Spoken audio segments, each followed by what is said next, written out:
Because if it's been for 1 hour, I can have them trained and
Do we have any comments from owners tonight?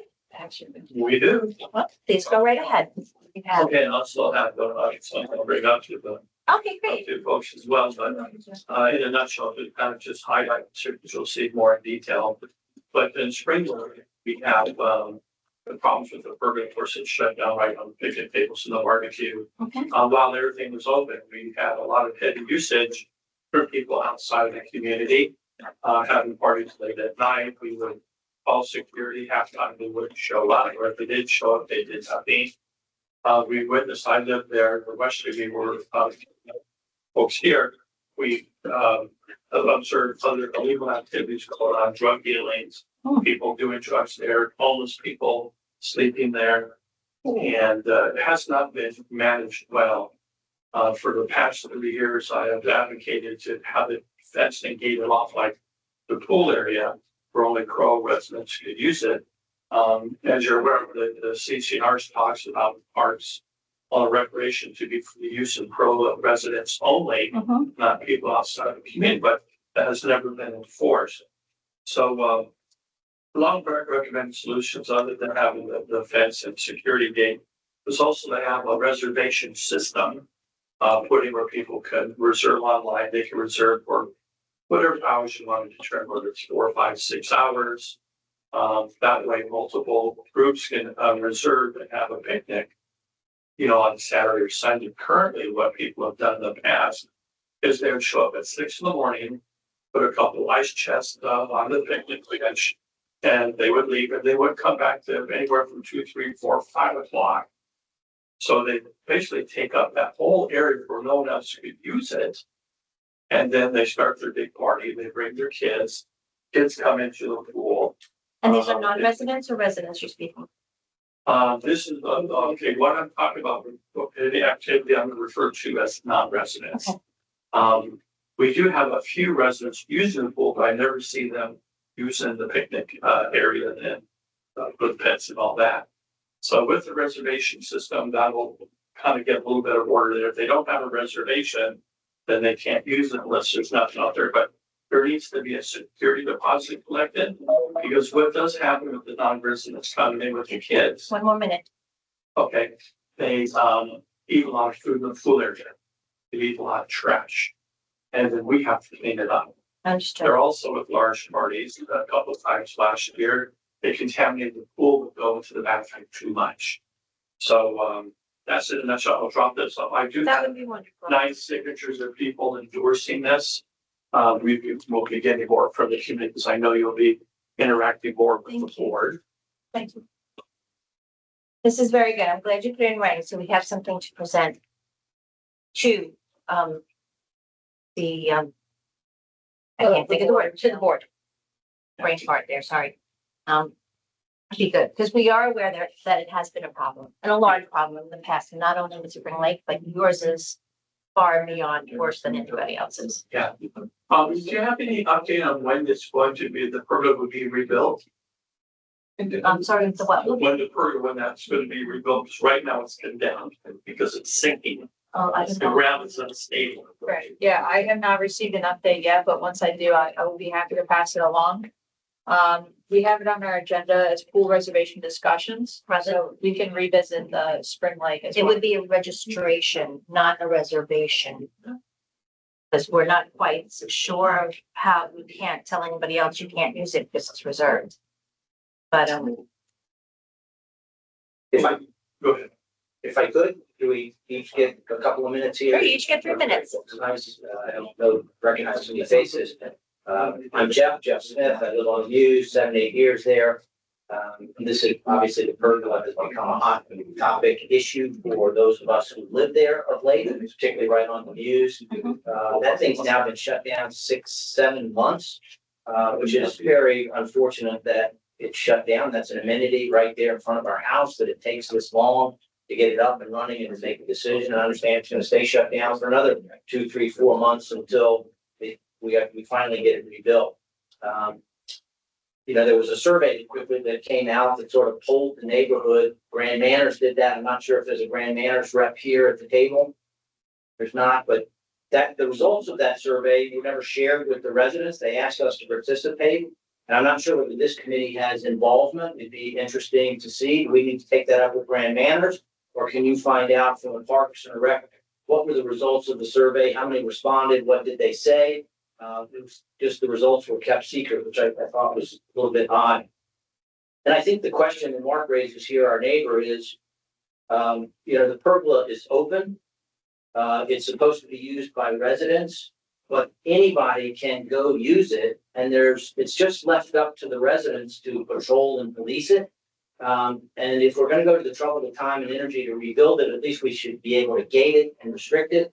There's no crowd management, no crowd control unless the residents sort of crowd control. Somebody might come by, once every 2 or 3 hours, they scatter, then they just come back. And it's also the design of that pergola, the gate swings open into the pool area. So if you are having a party there, they just prop the gate open and the food and the alcohol gets into the pool. And now as residents trying to enjoy that area, we can't get in and out of there as residents because it's become a public kind of a party space. The other thing, just to wrap up here before my time goes on, just to reiterate what Mark says, because it's wide open and not even gate restricted, there are vagrants, there's some drug use going on there. People will sleep overnight. It's out of the inclement weather. It's covered, and it's only the residents that are there to sort of police, which have caused a confrontation or two. You don't want to stumble on these people in the middle of a birthday party and say, "Hey, there's supposed to only be 20 people here, and there's 40."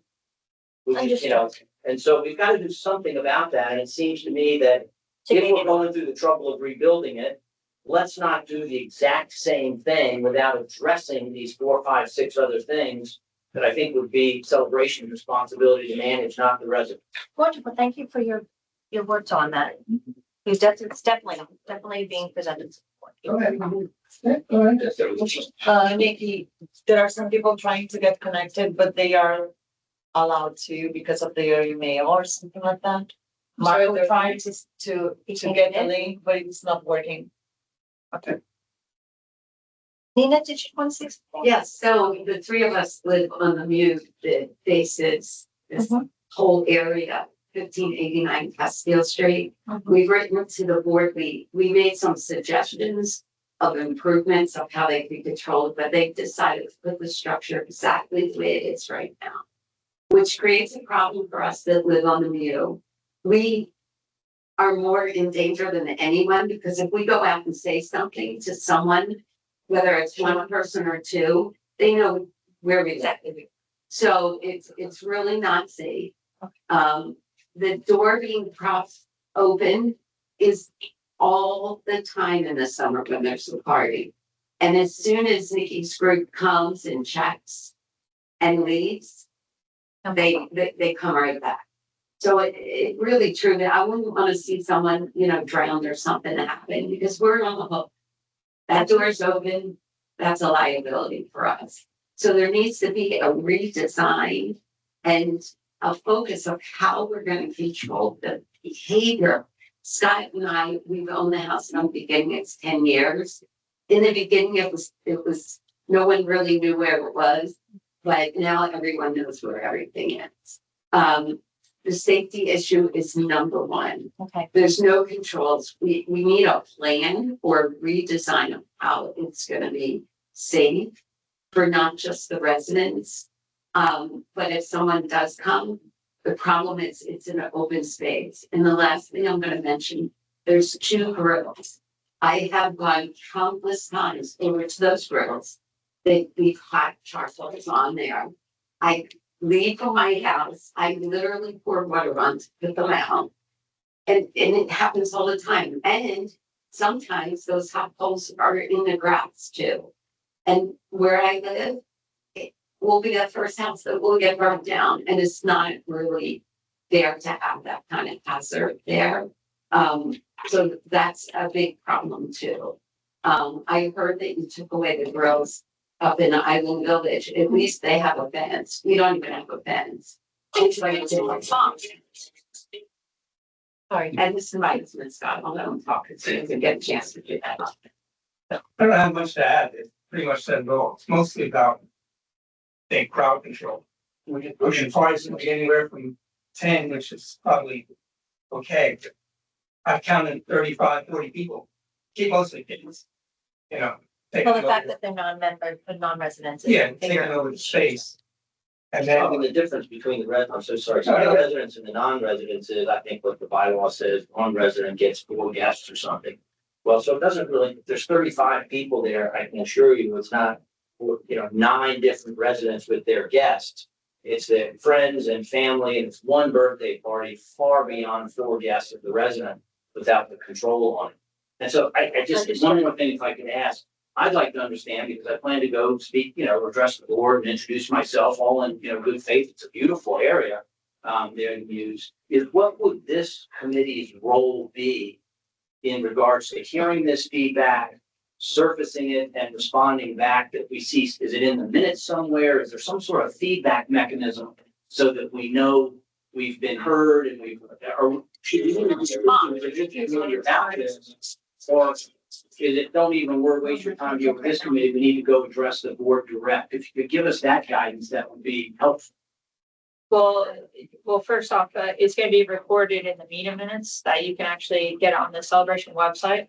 But as far as your concerns, they are valid. I do agree about a fence as well, specifically about the pavilion. We're gonna be further discussing this, where it states the pool reservation discussions. I'll also bring that up with your concerns. So you're more than welcome to stay for this meeting to listen in and hear the committee's feedback. What the committee recommends, it does go to upper management. So that's with Jacob and Warren, as well as the Pro Board of Directors. Perfect. As far as the pavilion, while you all were having your 2-minute speaking with the committee, I did reach out to Lauren and Jacob. They are going through an RFP process at this time. That was approved at the previous board workshop for the pavilion. Roughly, the RFP will go out for 45 days and be rewarded to the appropriate builder. And then once we receive permits, we're able to build. So it's going to be a few months out. So I do want to at least give you a heads up about that. My apologies for the interruption. My mom's 94. She would have kept calling. But at this time, I do need to have the committee have this discussion. Again, we are discussing pool reservations on action item number 5. So feel free to listen in, but I do want to let you know it is recorded. It is going to be in the meeting minutes. Your voices are valid, and we look forward to having this discussion further on. Okay. So is the next step, would it be good for us to go again to the board? Because we've all written emails to them about our concerns, but it really is, okay, if you've decided to redesign it exactly the way it is, what are you going to do in the future to stop all this other activity and bad behavior? Redesign, you're talking specifically about the pavilion as well. Yes. I would highly recommend, if you have any concerns about the design, you're more than welcome to speak on behalf of the board. They have their meeting next Wednesday, I want to say. So as a resident, you're more than welcome to speak or provide a letter to the board. But as far as the committee can make a recommendation on potentially an adjustment or putting a fence at least around this new pavilion and pass it along to board. And it is the an board for RFP approval. process, so there's some room to. Well, it sounds like the RFP is going to be It's exactly already- what it is, We don't know the that. structure. As of right now, yes, but as far as the fencing, I don't think that is included, to be honest with you. But we can have that discussion with this committee and bring it to the board. Good. Maybe as an Marco addendum. Messia, Marco Messia is our board liaison with the recreation committee. So And is it appropriate for us to expect to hear back from this group on what your recommendations to the board were and what they said? Or do we have to go to the board to learn? Because what would like to not happen is all of a sudden the RFP just moves right on down the thing and it gets done exactly the way it is. Our temperature will rise or fall based on the feedback we get. But if there's no feedback, we're kind of like out here, and it's the same thing with the survey. It was so great to go out for the survey, but then there was no feedback to tell us what the results of the survey were, other than there's been a decision that we're rebuilding as is. Well, did those complaints get to the board? Did they get to the Parks Committee? Were they overturned, overruled? What happened to all of that noise? As opposed to just it's being rebuilt without a mechanism to understand what our best next steps might be. Right. So again, you're more than welcome to attend the rec meeting. When you're on the actual agenda, like action discussion item, that's when we're able to do like that follow-up. As a resident who is attending our meetings, we just kindly ask they follow up, looking at the meeting minutes. They're more than welcome to attend the board meeting to find out more information on. There is a small bit of responsibility on the residents to say, hey, what's going on with this now Sure. when you go to meetings? Sure. Does anyone else have anything? Anyone else want to? Well, if they're gonna make an addendum to the RFP. Does Marco say something to them about that, or do we? So if the rec committee wants to make any recommendations, To it has to go to the pro board for Okay. approval. So if we do have this discussion, and the committee makes a recommendation, Marco could bring that to the pro board of directors. In the survey, the outcomes of the survey. And the survey, do you mind letting us know when that survey occurred? Because it did not, I will let you know, it did not occur at this committee's level, so. Sure, came out from Grand Manners and be happy to. I'll get you, forward that. want the date? Yeah, yes, please. Yeah, if you don't mind. Thank you. I think it was 90 days, 60, 90 days ago or so, and there was a whole bunch of people that commented in the neighborhood. But the message never spoke to the results of what that survey was, how many participated.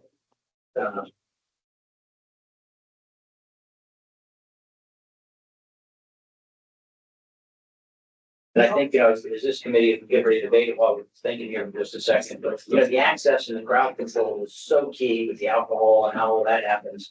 But to the point about the fire pits, and I'd be interested to hear a comment from the committee or an endorsement about we endorse open, active fire pits where anybody can show up with lighter fluid and coals and throw their hamburgers on.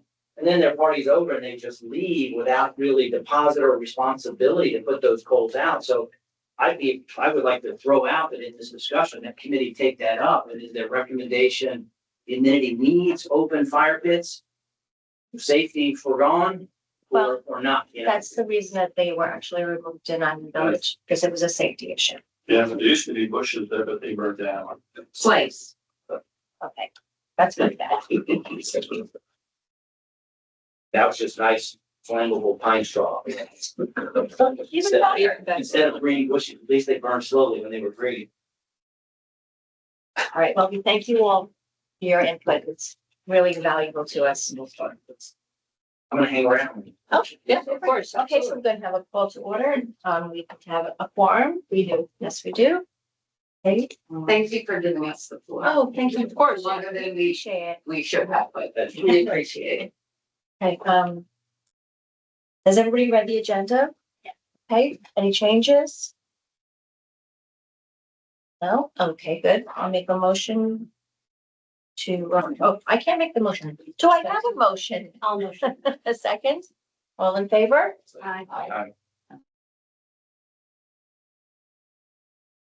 Action item discussions. So approval of meeting minutes is our first one. Approval of the meeting. Okay, do I have a motion to approve the meeting minutes? Motion. Second, all in favor? Aye.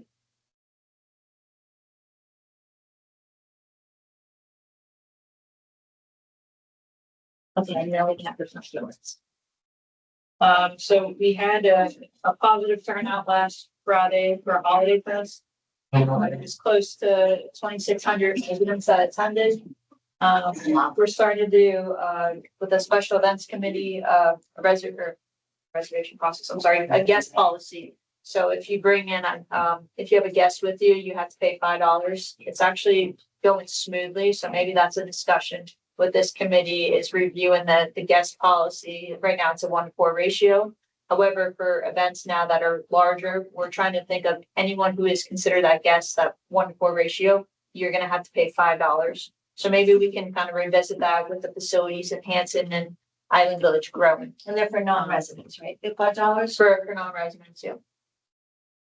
I think that's a good thing. That works out well. Yeah, so I know we discussed this previously with this committee of doing like a 1-to-2 ratio, and we said that we would further like visit this in the future. So I think with 2026 coming up, I think this is the time to discuss. We do have residents expressing concerns about, multiple parties at the pools. Again, that's a discussion we're gonna be having, so maybe we do limit the number of guests that residents have per card. That could, lower the number of, folks that are at the pool or at our facilities. So we're working on, so tomorrow we have, our pop-up event. It's, a wrap-in pop-up. So it's complimentary for all residents to attend. It's actually gonna be here in, Heritage Hall. So as a resident, if you have any Christmas wrap-in or any wrap-in you would like to do, Parks and Rec is gonna have complimentary bags, wrapping paper, etc. So you can wrap your own, holiday gifts per se. We're also partnering, with a resident who, makes holiday cards, if you wanna chime in more okay, on yeah. that conversation. It got started, one of these residents, Becca Andreessen, put out a call for handmade cards to be sent to children in hospitals to help brighten their day. I participated in sending them about 25 cards, and we got talking, and I spoke to Nikki. I thought it would be a great idea to set up a table and let kids and their families, anybody come to Rapid to make a card while they're here to send to the children. So we're gonna be adding that on as part of the gift wrapping event. So come on down, make some cards. Everything will be supplied for you. This Friday, we have 2 events occurring. So we have our Kids Night Out also here in Heritage Hall. We have 22 residents that are participating in this event. And then we also have movie night that's gonna be on the Great Lawn. They're gonna be showing the 1998 Jack Frost. And then next week, on December 18th, we have the holiday concert. If to be determined on that. We're looking at having a grand opening day for the splash pad, but that's to be determined as of right now. But we're gonna have like a little party, I guess you could say, at the splash pad for residents during this opening. We're looking at starting a field project at the athletic complex, fields 1 and 2, which is occurring on December 20th, and that will go through January 5th. It's not the 12th. It's just like the overseeding project that we do every winter at the athletic complex. All of our sports teams have been notified, both soccer and flag football, that utilize that location. And that is it for the month of December on our behalf. All right. Okay, so we'll move along to recreational contracts. And we have Celebration Cyclones. Yes, and we actually have our representatives here, Kelly and Matt. So Cyclones, they had a 3-year contract. It ends at the end of February. However, I just wanted to at least ensure that they got a notice to see where their status was. Looking at their numbers, they have 76% that are Celebration residents and above. So they are in good standings with Parks and Rec. They have been helping us with our summer breakout camp in regards to lifeguard certifications. It is a little bit difficult to get lifeguard certifications nowadays. You have to kind of go off property for 3 days to do training sessions. However, when you have a partner that can actually do it in-house and provide those, and the kids actually know who they are, it's actually a great partnership that we have with them. So I would recommend moving forward with continuing their contract here with Town Hall. And it would be the period of. So we're gonna do 1-year contracts with everybody right now, because we discussed at our last meeting to Yes. keep everyone's number the same until we further review of the status of what's going on with Town Hall and et cetera. So I thought it'd be best to revisit numbers at the end of 2026. Okay, any discussion? Right, do I hear a motion to I approve? say my kids are on it, so I'll probably abstain, but I'll Yeah. kind of good work. Okay, well, do I hear a motion to? Motion. Second, all in favor? Congratulations. Thank you. Thank you, guys. Thank you for being a good program. All right. Sanford's proposal. Healthcare, pageant. Oh, I'm sorry. One back up. Sorry, That's okay. I forgot to provide the update online. So, Advent Health every year, submits an application to utilize the volleyball courts. They pay to do this. Anyone that does a reoccurring, situation at our facilities, it has to go through the rec committee for approval. So they will be paying $1,100 to utilize the sand courts once a week. And they're looking at either doing Tuesday, Wednesday, or Thursday between the hours of 5:30 to 7:30 p.m. For 10 weeks total, once a week. We've done this previously and we have not had any issues with this organization. And we also have been working well with Advent Health. They've been great partners with us in regards to our events as well as our program inside. Any questions? Anyone? Do I hear a motion? Motion. Second? All in favor? And then as far as their dates, I'll begin with both Mike and Fernanda, just to ensure that there's no conflicts. Okay. Thanks. Okay, next we have the sand courts proposal, and I'd like to turn it over to Fernanda. No, it's not with me, it's with Marcus. I just thought you had a little more information than. Thank you for attending. I got your video, so thank you so Oh, much. you're welcome. Yeah, I got. Yeah, I was trying to connect the lines, but if you can, so the proposal is just, I don't know if it was clear, my idea is just to create a system that makes it easy to adjust the height of the net, the nets on the sand ports, you know? Because this is a very cheap and easy system. And this would allow all the children and, you know, women to play, because the height of the nets today is too high. And that's a simple proposal. I've seen this in too many developments, new developments, the developers there installing this in the new properties, you know, and it works very well. So if you can show. Yes. So, yeah.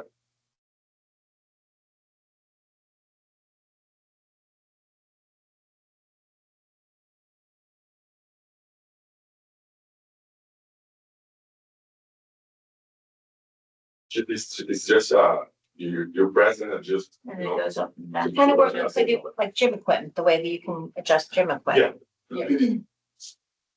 So you don't need any equipment. That's, I'm used to this kind of nets because sometimes we're playing Wintermere, we're playing Winter Garden, and many condos there, they use this system already. When we go to tournaments, they used to have this because sometimes we have kids tournaments and women tournaments and men tournaments. So it's different heights for different people and they use it a lot. And it's not that expensive. Do you lock it? Is there any way to lock these? So that way, like, kids aren't like pulling on it up and down? I think kids don't do it because it's gonna be a little bit higher for them. So teenagers would probably, Right, work on it. yeah. but I think that there are other ones that you can lock. The ones that I'm used to, they are not locked at all. Okay. You just adjust. So people who wants to play foot volley, for example, they adjust it for their height. People who, women who wants to play volleyball, beach volleyball, they adjust to their height. And the men's, they adjust, it's just adjustable. Well, years ago, we had a system like that and it broke all the time. So right now, the compromise was, before Nikki was here, was Steve Waring. Because what happens is when you can lower it too low or too high. And remember, when you're talking about tournaments or like R9 or those places, people that work there adjust the nets. Here, you have 10,000 residents that have access to adjusting those nets. Same thing with the basketball courts. They lock it for a reason. If I'm gonna go in there and play 5-year-old basketball and put it to 8 foot high, then where do you go? So I'm gonna put it to 8 foot, and then now the whole court can't be used. So it constantly broke, and we constantly had injuries. When it used to be judgeable, this is back in 2015. If there was a way that only a group could control the height, like for instance, let's say beach volleyball went out there or sand tennis went out there, that's fine, but that's not fair to all the residents. It's not a professional sport. So the compromise is that we just lowered the nets to 7'4", which is girls' height. That's girls' middle school height. So right now, those courts are 7-4, they're not 7-11. So the proposal here, to adjust it, there's no reason to adjust it, keep it at the lowest setting at 7-4, which is girls, and then everybody can play. And the town spent about $8,000 doing that back in 2016-ish to do it. So the nights are already low. Yeah, we had one kid that got named one time with his finger because they were adjusting to put the finger in. It wasn't exactly like that, but it was ranked, it was probably 2 or 3 times. So we can lock it, maybe just the person responsible for each club would But manage it. there's only 2 clubs and people have to have access. Other residents have to have access to it when they want. So let's say I go out there, I don't want to, we do the volleyball group in town, right? The sand volleyball, right? We don't want to go higher.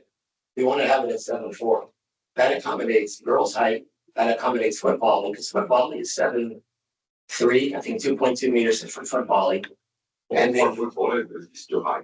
no, it's 2.2 meters, it's 7-4, maybe it's an inch. Yeah, it's too. So it's an inch bigger as well. No, it's more than an inch. For football, it's really, really high. It's For not, beach tennis, it's, I mean. well, but you already have each tennis across. Yeah, but the thing is, if we have that adjustable nets, we don't, because every time that we need to play, or we want to play beach tennis, we just, take out 2 courts to make 1. So we would be able to play together, Why? You can do. even if it's not, I mean, because sometimes, You can do 2. You can do 2 sides. You go, but we need to put it on and put it out every time, and it takes time. And when it's just ladies playing, it's something that, I mean, well, we had this discussion. it's really hard for the ladies when we need to put on the Yeah, net. but that's the same thing. If I would have put a pickleball in front of the basketball court, why can't I do that? I'm not allowed to do that. So that was a discussion with the person that runs beach tennis, Stefano. We had this discussion, and that's exactly what you said. You're right. It's for women's. You know, it's hard to put up. It's a pay. It is, but it's a beach volleyball court. That's not just because it's difficult to put up doesn't make it. We change the courts. Then for that, let's do pickleball and tennis courts. What's the difference? Or another idea would be, we have 2 courts there. We leave 1 court like it's very low, high, Right. another one lower. Yeah, So that we can, that's. Yes, a good but idea. why did you make it better? Put both at 7-4, make it girls' night. Yeah. Problem solved. Or maybe one on the side, on the height of the beach tennis, for example, we. Well, okay, so it's not, I don't know. what you're proposing here is not about beach tennis, you're proposing about a volleyball court that you could go 7-11. No, I'm proposing a multi-sport, you know. But I hear you want either 7-11, which is men's night. What I propose is like adjustable, you know, just go. Yeah, but adjustable, then you go back into maintenance, then who has access to change that? We had adjustable, it was good for us because we have a lot more people playing. Yeah. But we had adjustable, the problem was we were yeah, even though if we look around North Village, like almost every day, I think that But 4 hours a week, it's being used. But Not more than that. That's not true. Mike, are you sure the system that was breaking a lot of families was the same one? Because Yeah. these they are using. I'll tell you why, no, it's not the system, that's the problem. When you can lower the net, what happens? You get kids that lower it and they jump over the net, right? This is. No, but it doesn't go that low. If it's going for beach tennis, I'm wrong. No, Oh, it's not. It's like, no, it's not that So low. is it It's impossible to jump Like you over it. already have beach tennis already set up, the town paid money to put your poles up, now you want the beach volleyball courts. Another thing too, remember, when those poles were put up, you guys weren't here at the time. When those poles were put up for beach tennis, you had people coming in from R9, from Windermere, all these beach tennis places to come play. And they would take over the court in the morning, they were playing every day in the morning. Oh, yeah, but that's. Yeah, the day we started already. But it doesn't happen now. Doesn't happen now because you have to go there and put up your own net. Because what happens is when you have fixed nets, like R9, you played at R9 before, right? Yeah. When I do it on a training and people are paying, they don't want to go there to the nets, they want to go there to a ready-made court to play. That's not an issue anymore. It was ranked, but there was a coach up there that would take off people from the court, say they paid for it. Yeah, law, you guys didn't see it, but he would go there all the time. So the point is, it's a beach volleyball court. Adjustable would be good, but we don't, as our group, I'd like it to be a girls' night. That'd be perfect. And that accommodates foot volley and it accommodates kids, because in here you're saying it's about kids, right? And the net is okay for both. Yes, $7 to hide for girls. But this height is today. I Doesn't don't- the net? Well, it's here. It's not, for the kid, for example, my boy, he practices volleyball at KE. If he wants to go to the sand court in the weekend, he cannot play. Yeah, you can, because there's no, Oh, no, they are 11, 12 years old. yeah, so it's girls' height. It's already, They can't, it's impossible. so lower, It's too high for them. so lower below girls' middle school height. That's girls' middle school height, 74, look it up. Girls' middle school is 74. Marco, you can show me. Yeah, I agree with Mike about that, as well, we may also use Marcus and Fernanda. But to accommodate both, I strongly recommend to send this issue to master plan advisory group. And we can build two brand new sandy court on the other side of the street. It's the same environment, same bathroom, same shower, same everything, just like 20 feet. That's a very It would be Sounds that good. wonderful. Excellent. One, the kid is dedicated for volleyball program, because it is a volleyball sand court. And build two of them brand new for beach tennis and football. But Yeah, is it there about, are more okay, but the question is, is it about beach And that tennis is everyone. and foot volley, or is it about the height for kids to play volleyball? Which, I think for everyone, because if we get the one for football and beach tennis, kids will be able to play there. Yeah. look, my family plays beach tennis all the time. My family loves it. Okay, that's the, you know, What do they play there? no, they don't play, they play down in Orlando, they play down in R9 and, you know, Buffalo Bungie, whatever, Festival Bay, all those places. It's an awesome time. Yeah, I would totally be high making its own on the court. It'd be easy to do. Perfect. It's just fair. And it's not that expensive. And then what you could do, if you did it on a master plan, like what he's saying, you can section it off. That way no one can touch it unless it's.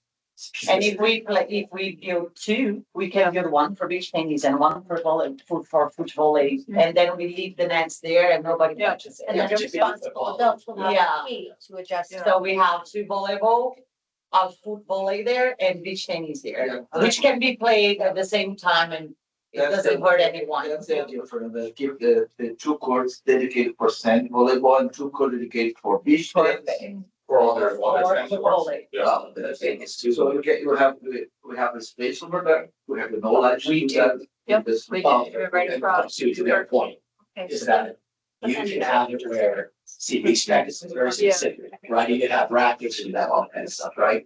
So The different if methods. volleyball, everybody goes out there and play, they go play 10 on 10. During Thanksgiving, families go out there and play, I mean, not volleyball players, they just go there and mess around, right? So beach tennis, you're right.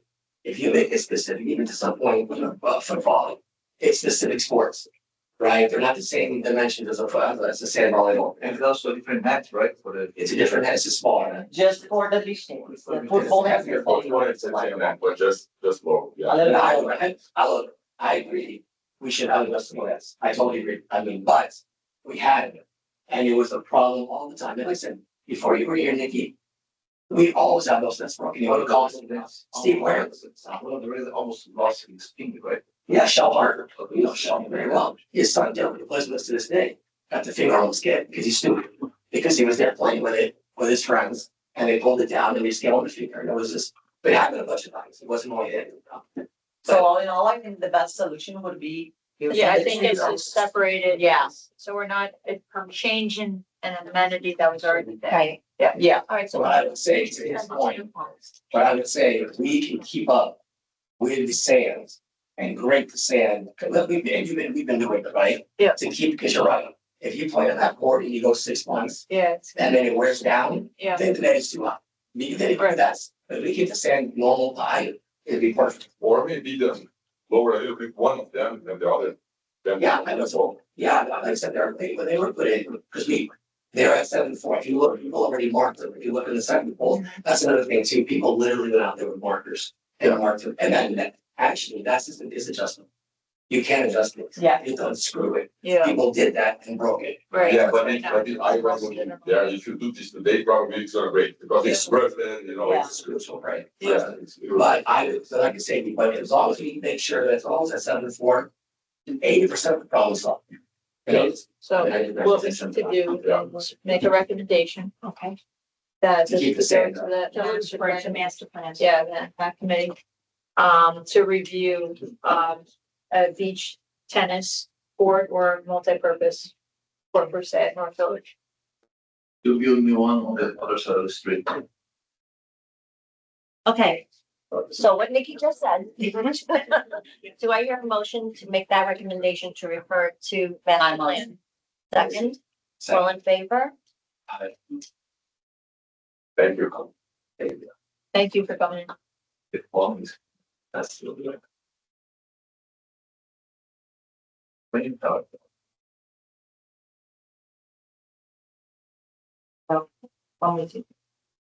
Yes.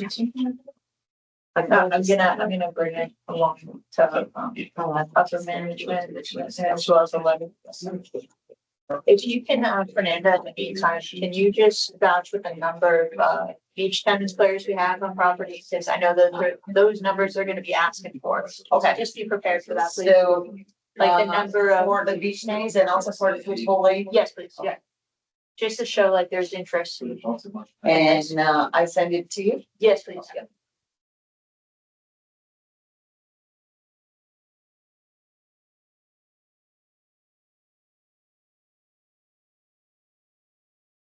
It's cheap, I feel too. That's just like $1,500, how much that's $1,500? This one? Yeah, 1,500, I think. I think less than. Well, maybe the labor. Yeah, No, it's much less. No, but to put it in with. yeah, because the labor, people, yeah, maybe $1,500 possible. Yeah, so we'll take it. They are usually a lot of new developments. Okay. actually. Yeah. Next Yeah. topic of discussion is, it's not actually, is it pool reservation? Are we talking about what I was speaking about? Registration. Registration, which, since this is just a discussion, I would like to, tie into Spring Lake Pool as well. Okay. All right, quite some time ago, obviously with people having, I'm just gonna call them unauthorized parties, whether it be residents, residents and non-residents or totally non-residents. We realized it was getting way out of hand, way out of hand. And I happened to be reading the handbook about the guest cards and guest policies and the package that is given to you when you move into Celebration.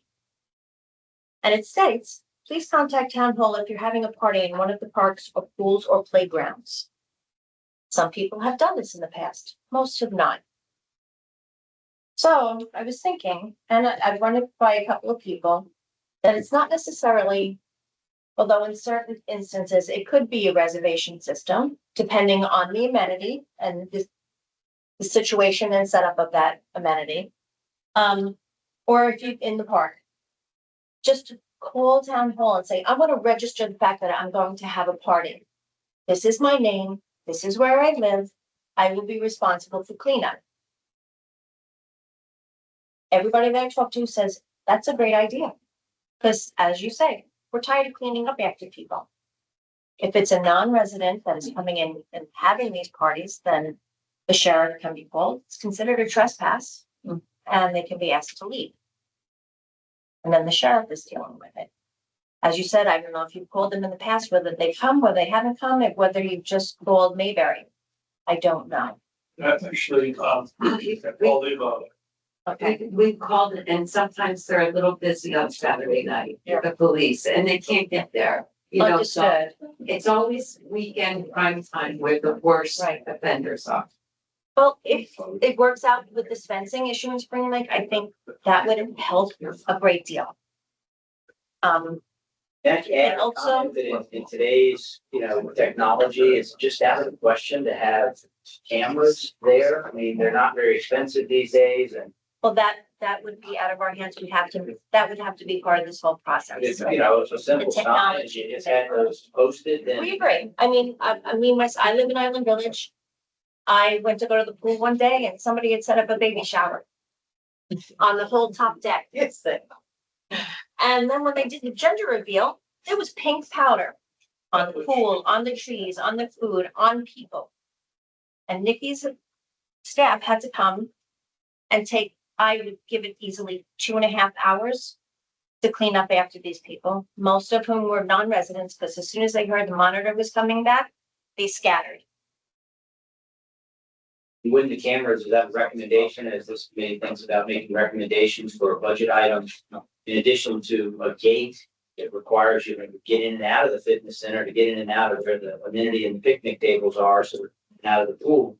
Then we also. Agreed, cameras would, Consider a recommendation for cameras. cameras could Yeah, would be a that's- great idea, but if we cannot identify those people, what good is the camera? Yeah, it's a two-pronged issue. And I know what you're saying, 'cause it happens a lot here at Spring Park, right? So Yeah. the intuition of it is you have non-residents, okay, that's one thing. Then you have residents who allow to, don't take care of it, or allow whoever to come in, right?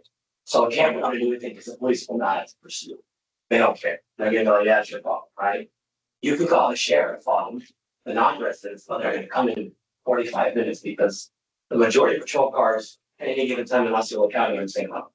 That's what takes you forever and a day to get over here, right? The only way you can really do it, even with a gate, you just prop it open, let people, now this is the question, whatever happened to the proposal that we had last year about 2 guests per ID?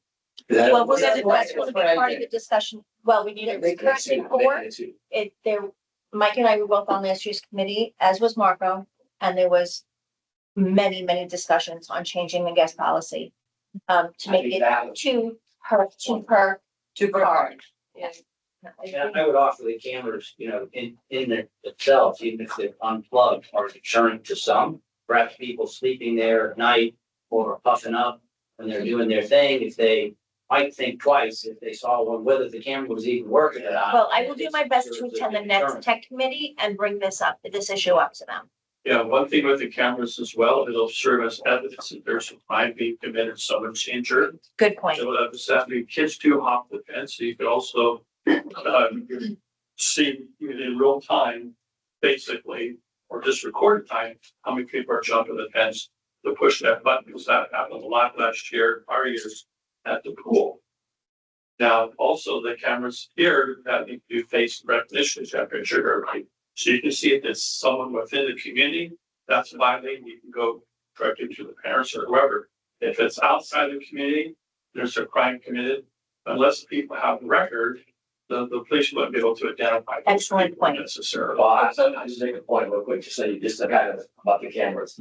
Number one, it'd be a big expense if you want to spend that, okay, but I do property management.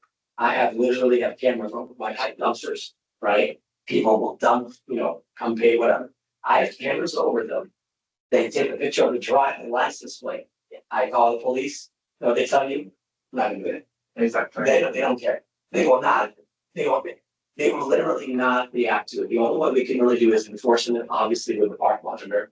Okay, and limiting the amount of guests you can have. You have to get it all the time, but I'm telling you, I know what you're saying. I see it. Those girls downtown on the lake. I agree, they're why they're there, but it's not submitting for us, but people from anywhere can come use it, and then it attracts other element. But I would say that would be the main thing is the guest pass. Can I also Yeah. suggest for the security company to be a little bit Yeah. more. Well, my understanding, unless I'm wrong, over the last summer, they did a very good job about coming down. Unfortunately, they're not here all year. Yeah, that's the problem. If it was in the budget, I'd be the first one to say, heck, yeah. And even a park monitor is not gonna go confront people that are not residents. That's a whole other issue right there. Because then you run into the problem, I had this before too. Let's say the park monitor goes there, says, hey, get out of here, no, I can leave. And then they get aggressive, there's a fight, then there's a lawsuit. Not true. Sure. Also, That was some I of the think point people about in, the survey with Steve, that was some of the point about the whole survey, trying to get some feedback that.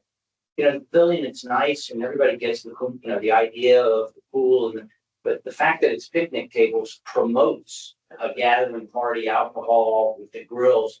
If we just converted that to Adirondacks or, something like all the other stuff down the lake, you're not promoting Okay, that's a party atmosphere. True. People have to bring their own tables, right? Yeah. Also- The other uses have like a little. excuse me, I'm sorry, I appreciate your input, but this is a meeting. Yeah, I got you. Sorry. It's okay. It's good to have ideas. It's just, if this isn't a workshop, this is an actual meeting. So we do have to keep some control over it. Also, I would stress to the residents, even though if a small child comes up and says, I'd like to go into the pool, can you let me in? You don't have an ID, you can't come in. I'm really sorry. Go get your mom. You live in the area? Great. Bring your mom or your dad down. Bring one of those IDs down with you. You cannot arbitrarily let small children in. It's not safe. They're not supervised. God forbid somebody drowns, breaks something, and they're 9 times out of 10, those small children have taken their bikes and ridden in from somewhere else. Because their parents, hey, go to the celebration, no chance. The residents have to be more vigilant. If they're comfortable with small children, I've asked adults, do you have your ID? I'm sorry, I can't let you in unless I see your ID. Hey, no problem, I understand. And they pull it out. If they're a resident, they're not going to object to it. When I first moved in, they told me that if I let somebody in, they would take away my ID. Is that true? Is that in the law? That's what I was told. Yeah, I mean, because you're letting in a non-resident, it's I don't liability. think everyone knows that. Right, it's something that could be reminded in like the Monday Matters. Yeah, or we will. if my team sees them around. I know it's more extreme at the gyms. I know we're Yeah. having issues at the fitness centers, specifically Island Village, where folks are letting other guests in. And when our team is trying to get them out, the residents are supporting the other residents to keep them there. So I do have agreements with you on, we have to, if we do have a gate, we just need to ensure that the residents, we work together as a community and make sure, hey, I'm sorry, you don't have a group pass, you can go to town hall. Sure. If you have any issues, bring it up with town And hall, then- so that way you're not Even on your confronted. Yeah. Who doesn't have their phone with them? Recently have grills. So you make sure. Just doesn't, so that's something I wanted to bring up. I Yeah. actually wrote it, review grill. So we got rid of the ones at Island Village because it was propane. And the propane line was gonna be staying on 24/7. So our issue was if there was a fire, we couldn't turn it off unless we had the main break. So that's why they got rid of. into them. They vandalized them. But they do When they it were there, locked. right? Yeah. They have it. It's supposed to be there. Yeah, so it's no longer there anymore. They removed the grill tops, but I am in agreements with you. I'm curious how people think about the grills that we have at Lakeside and Spring Lake. Is if we did get rid of those grills, that would prevent these parties, these gatherings, because there's not large pieces. Yeah, there are gatherings still at North Village, but they're not as bad as Spring Lake because there's no grill. You have to bring your own grill on property, I agree. I personally think they should remove it immediately. So, But I'll put on the January agenda meeting, y'all are here, we can talk about grills. Yeah. To review grills at our facilities. And we'll put it as an agenda item. If Marco, if you could bring it up to the board at their meeting next week about reviewing a fence around the pavilion, whichever way they go, whether they're doing picnic table, I'm not sure if it's gonna continue because it's just an RFP. Sometimes RFP processes kind of die down per se. If you can just say the committee's reviewing, looking at like a fence, because there are concerns. That would be great to have that discussion start. So at least you all know that we are listening, we're hearing, and I want to make sure that this process is starting. And we're in agreement. Okay, but as far as the Registration. so let's say, so I have a party. If I don't show up to town hall to submit it, Or just give a call. So are you gonna kick me out? Well, I don't think I would kick you out. I would say maybe somebody has to go down, check the passes. Yeah. And take a name. Just take a name. I would just want to know who's going to be responsible for cleaning this up. In case a mess is left. I know it's difficult to reserve spaces that are not gated. I mean, just as an example, if somebody said, oh, I want to reserve the pool deck in Island Village. Well, that cuts it off for everybody else in Island Village. All of Celebration, actually, who want to go down there and sit and read a book, or in my case, I go down and I craft or I journal. And you telling me I can't because you've reserved this area? It's not right. I mean, and I've also seen, because we have a lot of apartment dwellers. They come down and they do set up their stuff at 8 o'clock in the morning, and they don't come back to 5. Meanwhile, that area can't be used. I would think that there's a way for us this is just to gather information and know who's responsible. I think I think we could explain and we could re-educate if this is something new. And we could say, if you're not doing this, you know, Yeah. these are the consequences, these are the consequences, whether it be a large fine because it's found that you had. Education Gender, of the yeah. community is basically, I think it needs to be, need to be reminded. You know, if you want to have a gathering, if you have 5 people in your family, that means you have 20 people that you can bring with you. And if we pose just look at these wonderful amenities, just as a Right. reminder, these are not reservable, but you're having a gathering. Come on down. Most people in the community will accommodate, oh, we have a bunch of people here. Would you mind just moving over? Yeah, done it, no problem. You know, depending on the amenity, I'm not so perfectly familiar with all of them. But most of the I have time, a it's not question. that bad, just on Saturdays, it's busy. Last year, it was November, my son is 10 years old and he invited some friends for a pool party. I had 15 kids and I was the only mom. Were they all residents?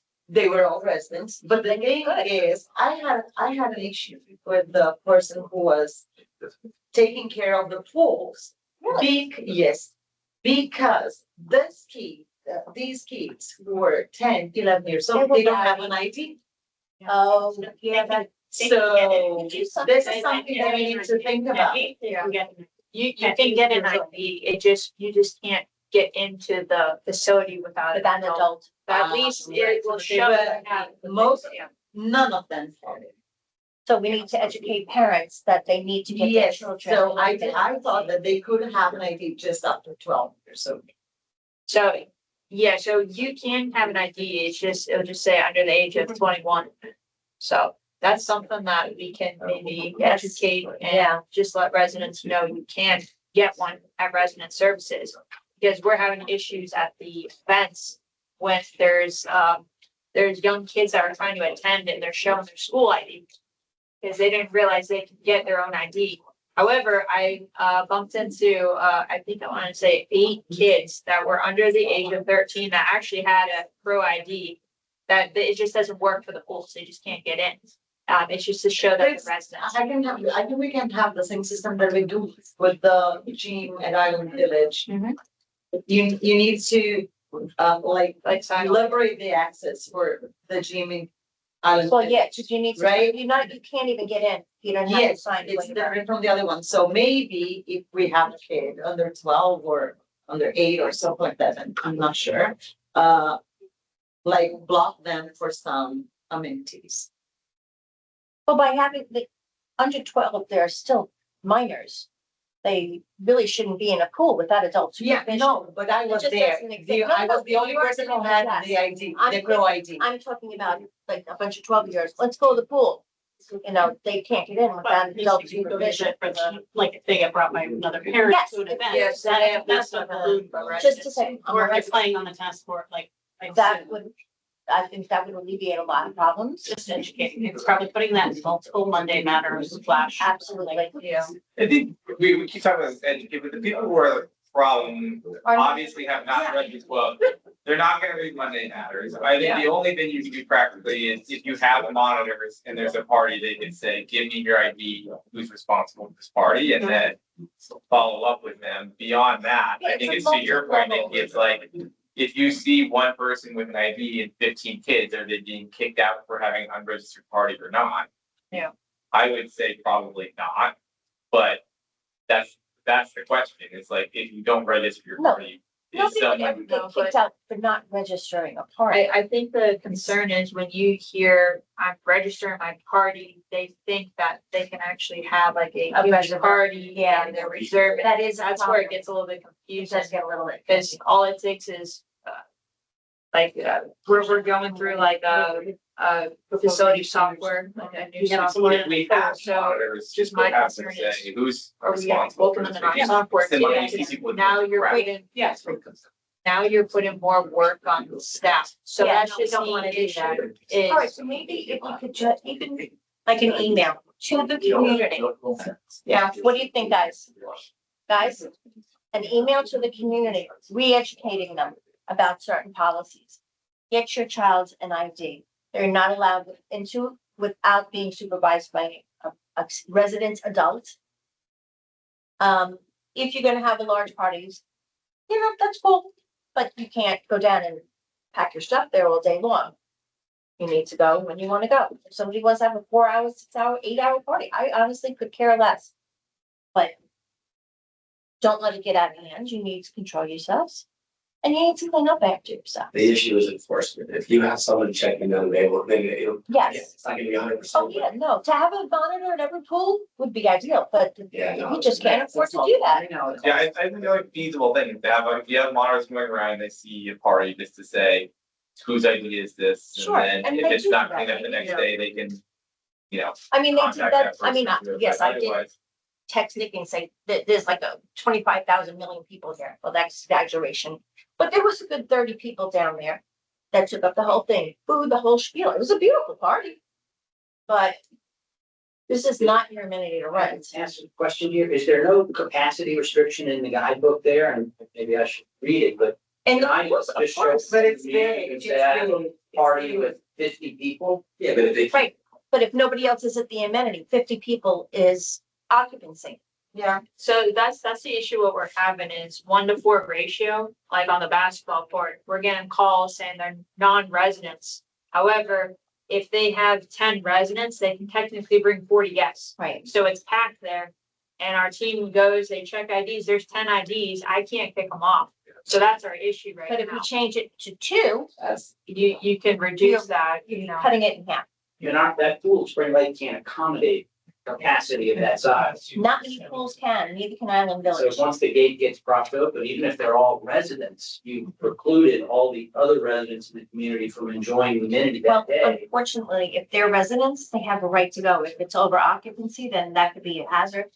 and You know, the whole thing about 2 guests per pass. and that's why we were saying to that. Once people are gonna go up about it, of course they are. But once they get Also, if you're on- used to it, Sorry. it'll be fine. Yeah, do we have a survey going out at any time to ask residents what they think the guest policy is? Because that to me seems like something that should be voted on by the larger. Well, it's already standard at 4. It's 4, that Believe if it's you're gonna 4. change it down to 4, or, and if it could be 2 for this or 4 for, if you were gonna modify it, whatever it is, that seems like something that.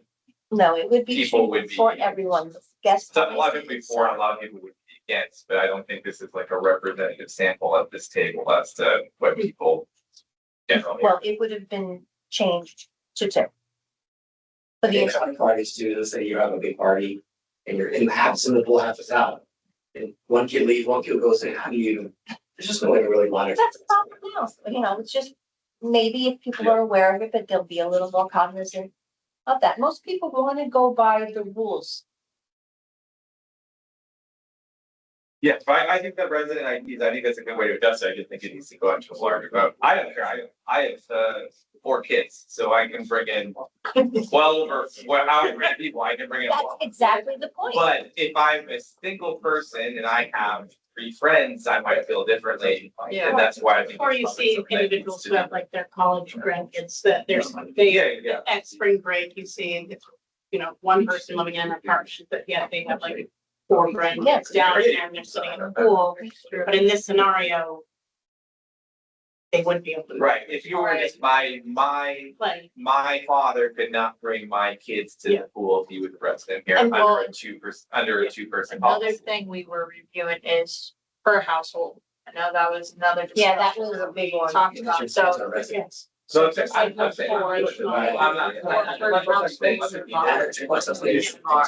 is, that is hard. But it becomes, I mean, I think it's something we do need to revisit. I think it's also more palatable to have 2 per pass than 4 or 6 per household. If we make only 2. But it brings up to Stephanie's point is, how's it fair that someone can have like 20 people Agreed. and Because they have X amount. they have the X amount of No, people, like, like- yeah. I'm one of those Yeah. people, it's just the 2 of us. My 2 sisters come with their children. Technically, I would not be able to take them to the pool. if we reduce for 2 people, 2 gas per card.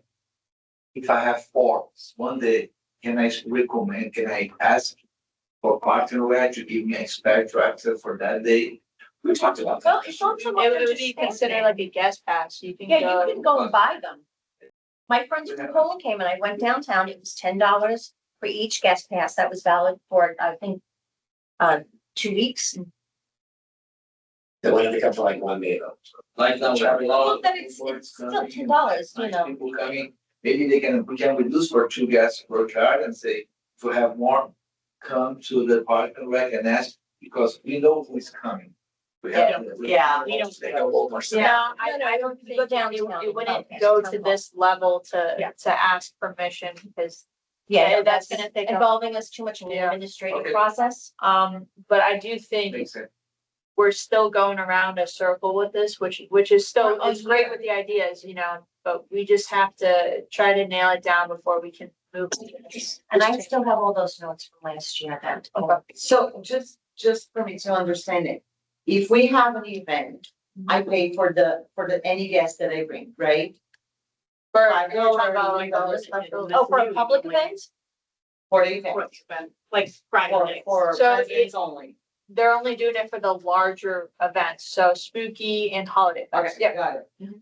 But if I want to, sorry, if I want to use the facilities with my guests, I can go to nowadays, I can go to Croa and ask for permission and pay $10 per person, right? To town hall. Unless, yeah, Yes.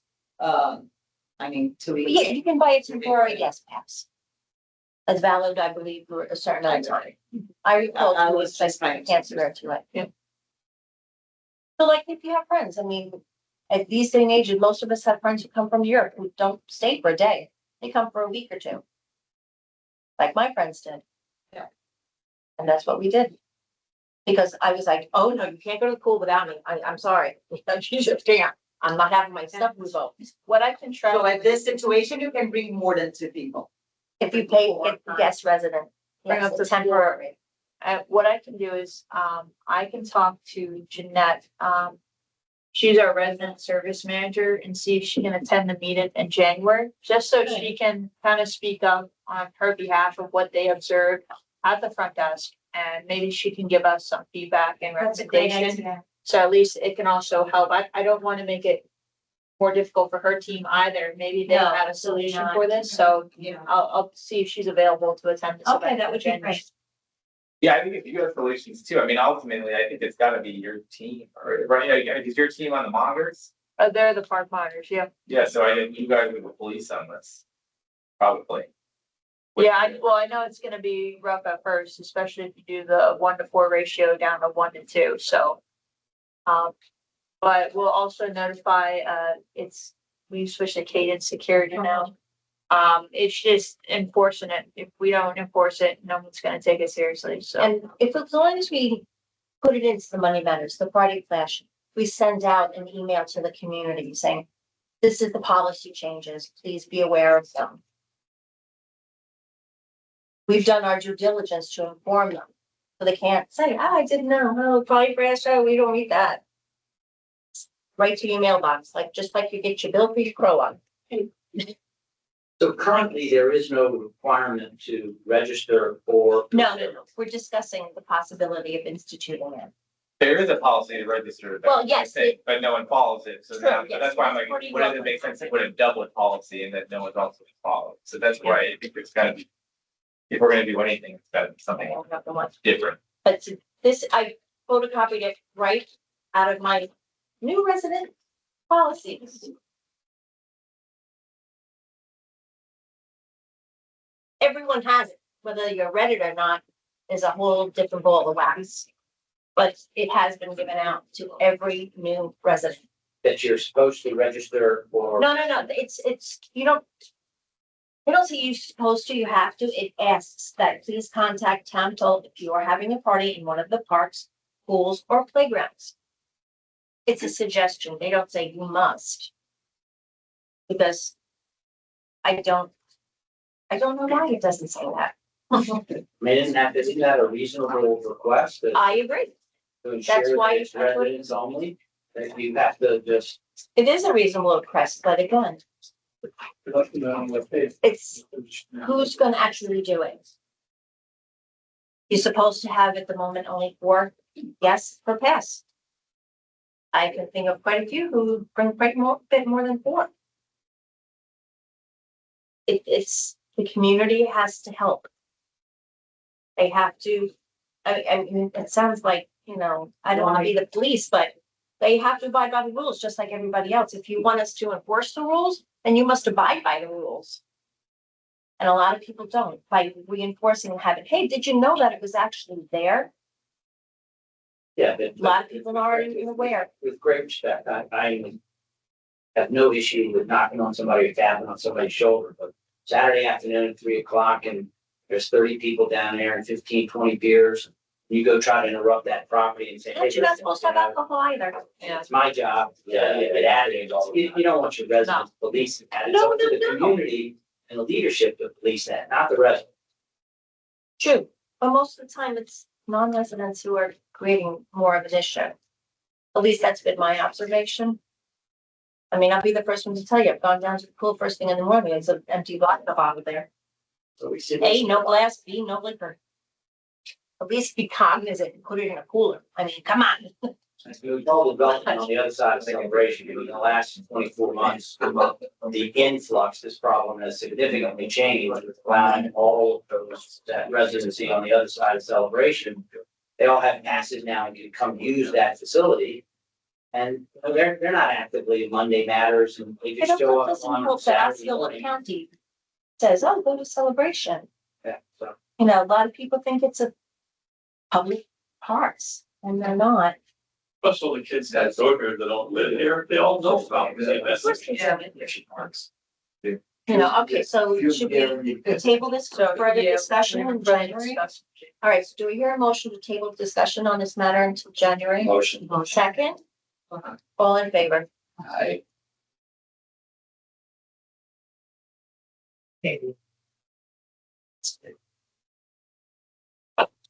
I think that's my, our exit. Listen, I appreciate it. It's a difficult matter and you don't mean to come across. So us living right there on the view, We all understand the you nature. know, we live it every Saturday. Yeah. You know, so. You know, when it's in your front yard, it's more Yeah, I'm difficult. front yard. Yeah, I get it. Thank you. Thank you very much. Thank you all. It was September the 12th. Yes, thank you so much. for coming. Thank you. Okay, next is the CCFC field discussion and about usage. Fields. Just the soccer field? The soccer fields, yes, so, previously, when this first opened, the rec committee discussed rates and who's able to use these fields. The history with it, we used to allow tournaments out there. We had a lot of wear and tear and unfortunately one fight that occurred out there with, a public team, so the previous board decided to shut that down and only have it for recreational partner programs. And it became a point where if a resident wanted to utilize it, because it's part of their amenity, they can call us at Parks and Rec at least a day or two in advance. And we can open up the gates for at least an hour complimentary for any resident to utilize the fields. The concern that we're having is we have fields everywhere around, right? These fields are high quality and our issue is if we keep allowing them to be opened, we're gonna get a lot of wear and tear. Our team tries our best to make sure that we're reviewing the calendar. The fields get mowed twice a week by like a robotic mower. We have our athletic teams out there. Our teams are preparing the fields, trying to rest them before either soccer games, flag football games, potential lacrosse out there. So it's just a discussion we want to bring up about usage of how would you feel as a resident if we decided as a committee you're no longer able to utilize those fields? And maybe we can review recommendations on like soccer goal heights or sizes to put at a specific field, either at Spring Park, East Village. But I just wanted to have that discussion because I know the concern is that Fernanda, I think you brought this up like 2 months ago is, well, those are the only fields that have soccer goals. And you're absolutely accurate. We had a gentleman at the last meeting bring it up too. But I think we need to have a recommendation from this committee on, we're closing those fields because of X, Y, and Z, and it's just for A, in reservations only, or B, we're gonna keep them open because of X, Y, and Z. So I want to just start this discussion about usage. We're getting residents calling at least a couple of times a week, asking if they can use the fields. The concern is there's not a policy of how often they could use them. We're only just saying 1 hour a day, so people are calling for 1 hour every day of the week. But this can also start adding up to damaging of the facilities of the fields. Because I'm asking soccer and flag football to rest the fields, but I'm now allowing residents to have access to the fields. So I just wanted to start this discussion and kind of see where the committee thought where we should proceed or go towards. What's your opinion about it? We try to always get involved for the community because we understand the common sense and the more kids playing, having fun. The problem is we have over there almost 250 square feet. And it's impossible to monitor all of them. If we have an accident over there with one of the kids, then we're gonna have a big issue. I totally agree. Because it's, and we cannot avoid the bike shingles and the field big shingles, whatever we have the past. So the previous board, like before Michael May and Vanessa, they locked the fields for the residents. You can go there, but maybe you make a registration and pay like a $45, things like that per hour. Then comes the complimentary hour. Then next year we close again because they damage the restaurant, they damage the fields, soccer goes mad, so it's one little nightmare. So we need to delay the soccer program. We cancel 1 or 2 days for the lacrosse. We postpone the flag football, and we heard the program because they're not paying. And if it's fine, it's fine to open for 1 hour. I don't need to pay. I can you, your husband. We have 4 hours every week. I would say like $500, that's $2,000 per month. I don't need to run the soccer program. Just with them book the fields. I think, a lot of money. and to your point, I think what the residents have to understand is that those 2 front fields are never gonna be right unless it's artificial. They don't drain, Yeah. they get money, even if you don't even have a lot, if you saw it. The fact that they're even selling tags with all the usage right now, that's pretty good. I would say best thing to do is, the reason you wanna go to the majority of people, tell me if I'm wrong, because I'm in soccer too, we're all in soccer to some degree. If we can put goals out there in some of those like East Lawn Field, or not Spring Park, it's too small maybe, but if we can do that, and I think she'll agree with me, it has to be something that's fixed, that cannot move. Yeah, that's what I was trying to I'll say. tell you something. My boys used to have the goal, the frame of that. Yep. And it was in my garage. They don't have anywhere to play in my garage. Yeah. So I put it on the one behind the pool. East Village. Is low behind the pool. The next day it was totally broken and down. Yes. Yeah. I think the cost of. It was a kind of a donation because it allowed my boys to play there with their friends. But the net, I mean, literally the next day, it was destroyed. It was down. Yeah. Not even 24 hours after Yeah, there. That's a shame. So it was, I it think, has to be supposedly.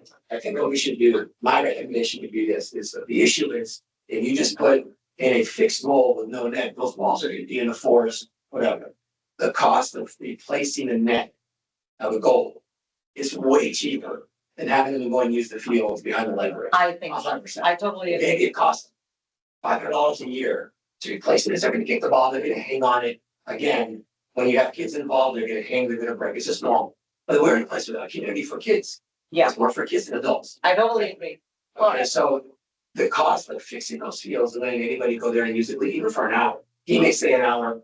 I don't think that's even viable because an hour could, well, if I have for an hour 6 times a day, then that's 6 hours a day it's getting used. Yeah. I would just put soccer goals in the East Long Field. And Spring Park. You know, for the Yes. The other problem we have, number that is people bringing outside, vendors outside coats to coach soccer, but then behind the scene.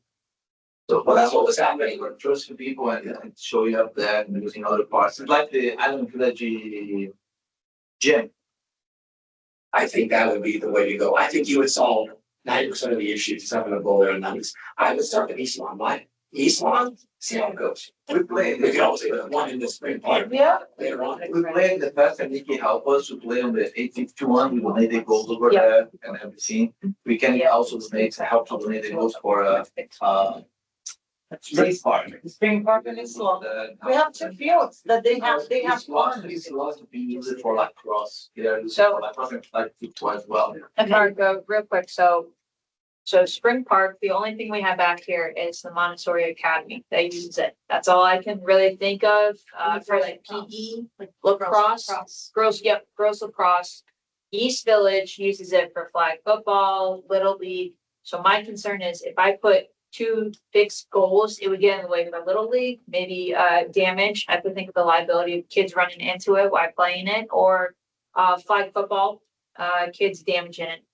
The goal. So I gotta just figure out the exact Can I make a locations. suggestion? So Yeah. you can start with one goal at the other end of East Lawn, because there's the baseball. Oh, I see. Okay, On the yeah. other end, like football can play, That croquet way you can don't have play, people showing up. sort of like that. Yeah, it's not a game. Yeah. Like, just do a half, because if they wanna play, they should go rent. If they wanna have like a league, you can go make a club and pay, or they can free that. And there's always someone responsible for Yeah, that. and I say, if you wanna go, This One- is clear, not only for soccer, because we use for flag football right now is the high school for them. Everybody, not everybody, but a lot of people show up there and throwing the ball at each other, we have like a lot of people throwing the ball over there, so. Yeah, but you can, that's what I'm saying, do half the field. yeah, just That one. way, it was like one flag goal. football. That doesn't happen that much, to be honest. Soccer's gonna happen. It's so big there that we can split it.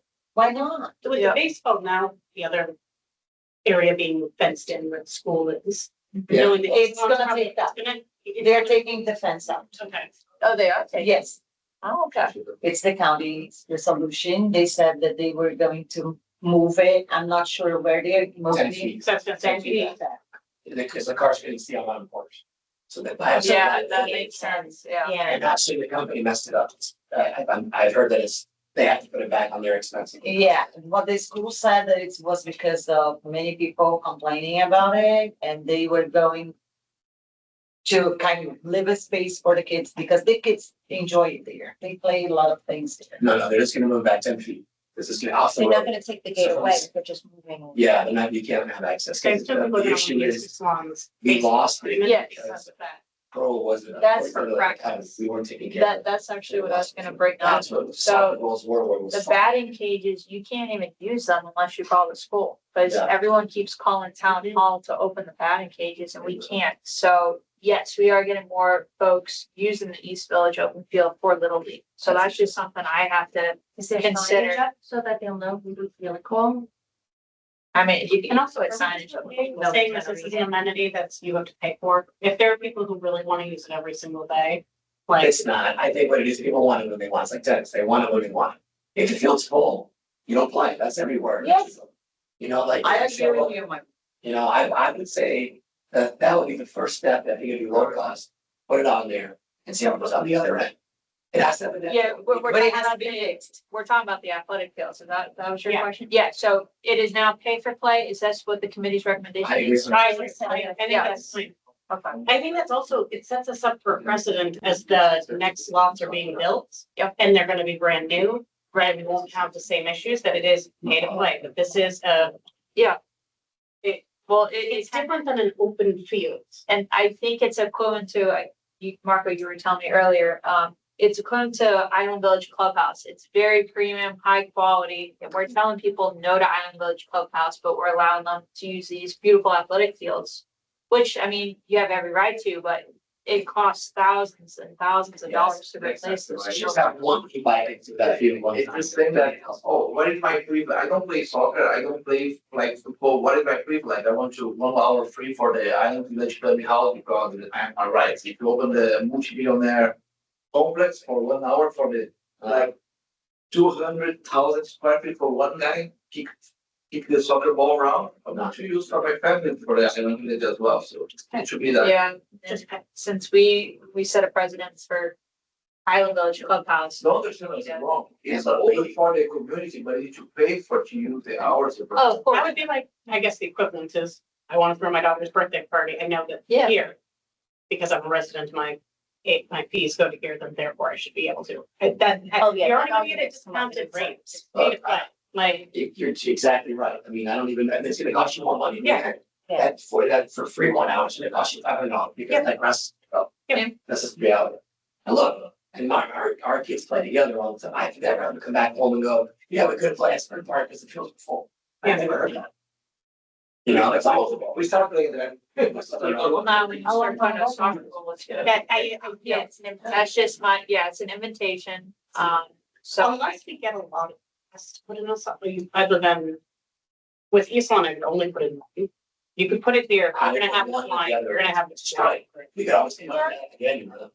Because you're like, it's flag football and. And for sure, even with one, only one, the kids will have lots of fun. Yeah, and by the way, Parks and Rec employees are doing a great job in the weekend because they have a lot of non-residents showing up there because when you put like public fields around me, it shows the CCFC, they show up over there.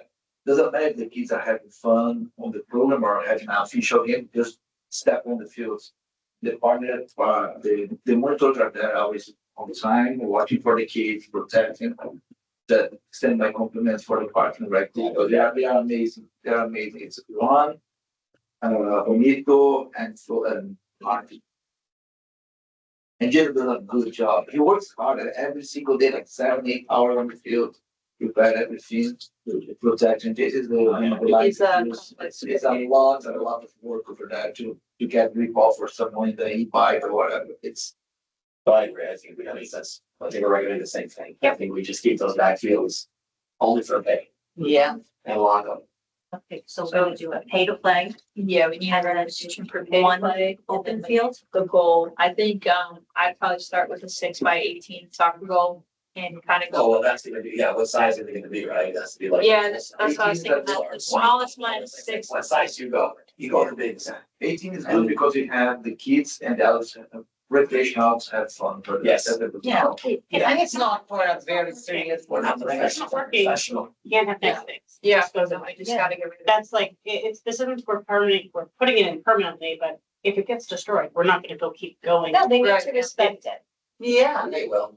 The net will get broken. That will Yeah, happen. well. But that's, I say, once they got a couple $100 a year, we have to change. Well, because 8x24, good quality goal is gonna cost $5,000. So Okay. that's $1,000. And 5,000. the professional had the best. Yes. We'll do high quality, yeah. It'll be fine, The weather, yeah, it's not, it'll survive, it's only wearing and tearing up. If we go to the 18. but we're not gonna do it again, like, Correct, yeah, it's just a one and done. We that's should go where to some of the 18. videos. Let's the try to gentleman's get it on the ground and have it recommendation, fix it would be helpful. and put it on the ground and have it fix it. We can, all kids can hang. Yeah. Okay, Oh, yeah. taller, yeah, for the kids. 18 is nice, so the 18 is perfect. We can talk to This the, is I'll have to talk to the soccer foundation and they can donate that for the community. That would be I will wonderful. have to donate for the community. So no cost to the community, soccer foundation will be happy to provide those goals or the net, I don't know. We can talk about that and I'll help. We can get them. Okay, all right, so looking for a recommendation to have 6x18 soccer goal on one open field. I think he was saying 8x24. Oh, Because the 8x24, height, so that is that what you you, Maybe the 21 is better too. 7x24? Oh, the other one is too big for the kids. You know how they play right now? Eight- With, They just- with flip flops. No, This is their goal. Yeah, well, it's- Nowadays, they well, just it's put nice. a pair of flip flops there and this is their goal. And they have lots of fun. Do this. Yeah. Why I recommend the 18? Because 18 is bigger than futsal goals and smaller than professional 11. Okay, Yeah. what's the Right, so- consensus? So 6x18. 6x18 or 7x18? 18, yeah. 6x18. You get it once and you get. It's 18, it's only 18, no, they'll have a 6, just 18, 18. because it's diagonal on the measure. Oh, okay, 18. How I order it, 6x8, that's how I know, 6x18 now. It's Okay, Yeah, 18, okay, yeah, 6 by 8 and it's. All right. So. so to have fixed goals at a size of 18 feet, Professional. right? Not inches, right? Yeah. 18 feet on one open field. And the other fields will be a pay to play. Agreed. Okay, It's, The long. Right, the lots ones. the complex is yet to be play to play. Like it's just with the machine, the other one will open, but you cannot have outside vendors over there. You cannot Oh, do yeah. like that. It's just for residents having fun. Yeah. And I would add something, if it works. I mean, not Within all those months, if it really works, I think we can think about Spring Park too, why not? Well, and we can always bring that up at an Yeah, additional just like- time. Right now, we're just dealing with this one Yeah. line item. Okay, so we're back to pay for play On the on CC. the and the the CCFC fields and one open field with one 18-foot fixed goal. Yep. Do I hear a motion? Motion. Second, all in favor? Aye. Aye.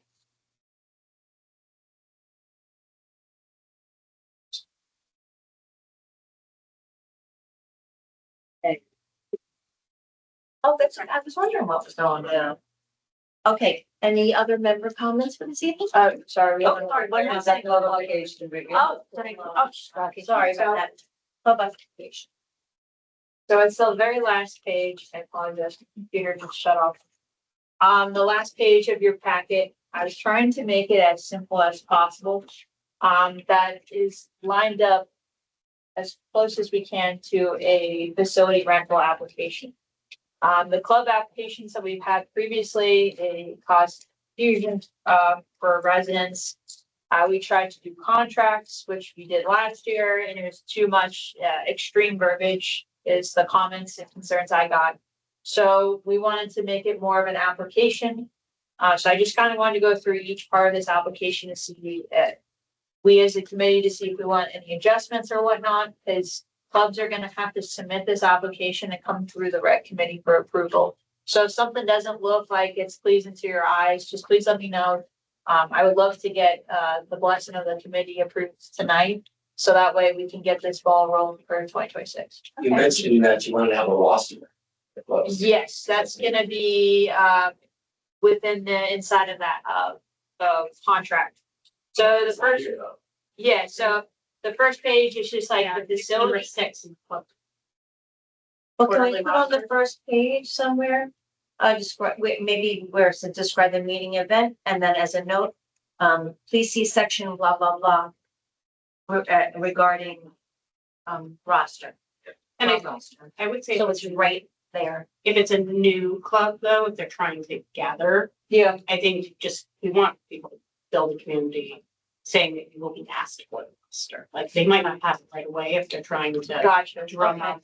Like, I Or we don't could know put what, see section such and such regarding roster. yeah, because it'll be requested quarterly. So I think that's fine. It's, but I understand that clubs, like, we don't want it to be a club that only like these 10 people can belong to. We Correct, want yeah. it to be, Yeah, I don't want it to seem too extreme. Yep. But I also want them to know, how serious we are taking things, because I feel like, some clubs are wearing and tearing these facilities. And we're finding out certain clubs, it feels like there's more non-residents over residents. So that's why I think it was time to make adjustments.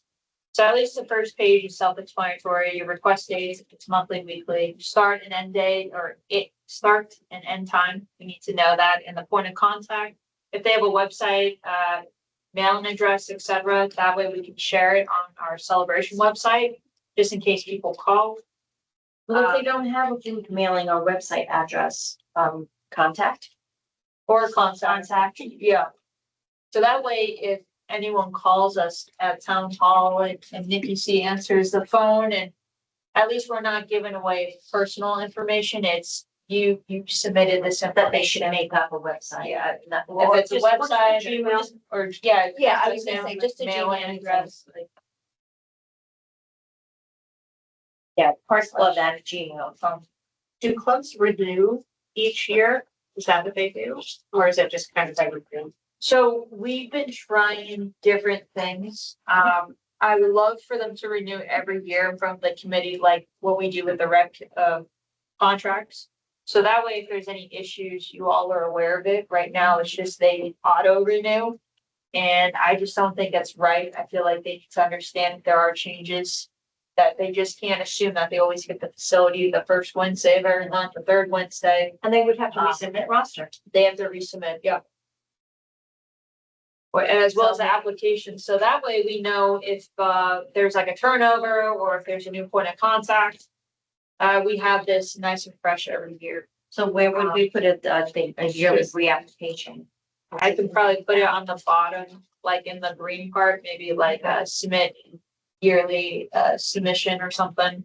Or No, perhaps but- on the qualifications back here, so they actually read them. Say, please read an initial at each section. I mean, it's as simple as going like that.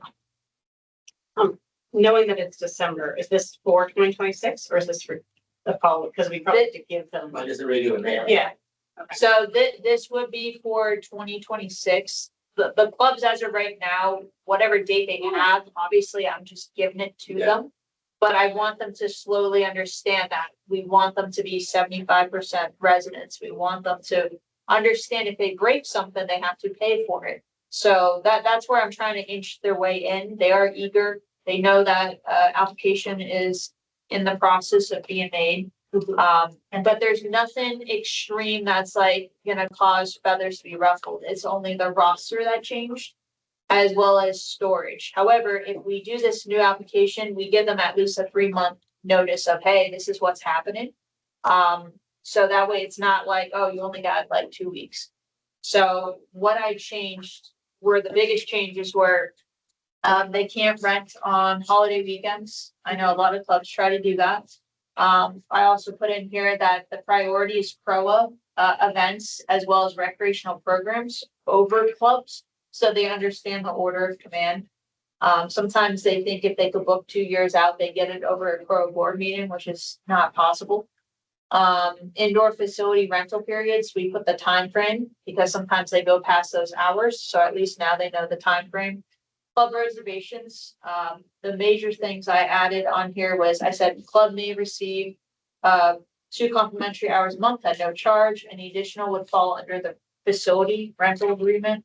And then I said clubs are required to submit a quarterly roster, but I would say be asked to submit a quarterly roster. The 2 extra, to the extra time, wasn't there a qualification they had to be within a certain time period? Like if they go 2 hours. So they can, yeah, They can a maximum adjust it? 2-week notice. Okay. I could put that in there as well. Because if they want it like in advance, they have to pay hourly rates, but if they don't. You're saying a max of a 2-week notice. Well, isn't that what we had before? Yeah, so if it's under a 2-week notice and they call us and And it's say, "Is it available, available?" we can give it to them as of right now. So we're asking for a roster, 75% have to be Celebration residents. That's something new for them. They have to submit a facility waiver or provide a copy of their certificate of insurance. Another new item is storage. A lot of our clubs utilize our storage space. They ask for our team to move their equipment. Unfortunately, there have been a lot of worker compensations with stuff dropping on team members and staff because clubs are relying on us to move things. So now there is storage fees, like what we previously discussed with recreational programs. We were gonna ask the clubs to do the same. Again, this wouldn't be immediately in January. This would probably start by March of next year.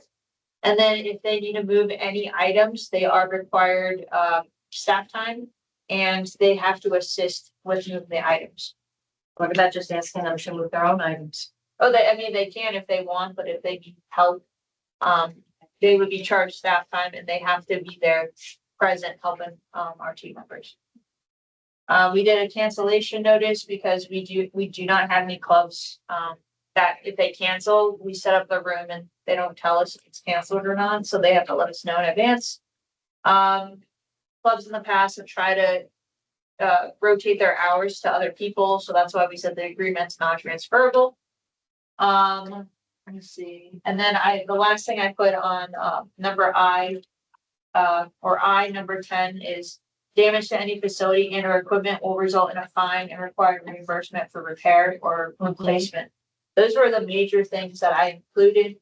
All this other use conditions and requirements is identical to the facility rental application as like a resident, non-resident, both in a facility. So I wanted to ensure I kept that in there.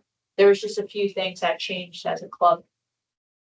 And then, I put on the bottom, like, I understand the responsibilities of, this application. And then the last page is the insurance requirements, because some clubs think since we are an HOA that they don't need to purchase insurance or sign a waiver because they think Pro is responsible for paying, which, I don't believe that should. Is that a difficult thing for them to obtain? So with our, facility rentals, they purchase like event insurance, which it's like a 1-day insurance. Some clubs who are legit do not have any issues with their certificate of insurance. Other clubs do. Their concern is they say it costs a lot of money and they don't want to utilize those funds on insurance because Crow has their own insurance. Chris, I once, when it says that you're not used to solicit funds, are these supposed to be like nonprofits? Is that what that's getting at? Is they're not supposed to be charging for?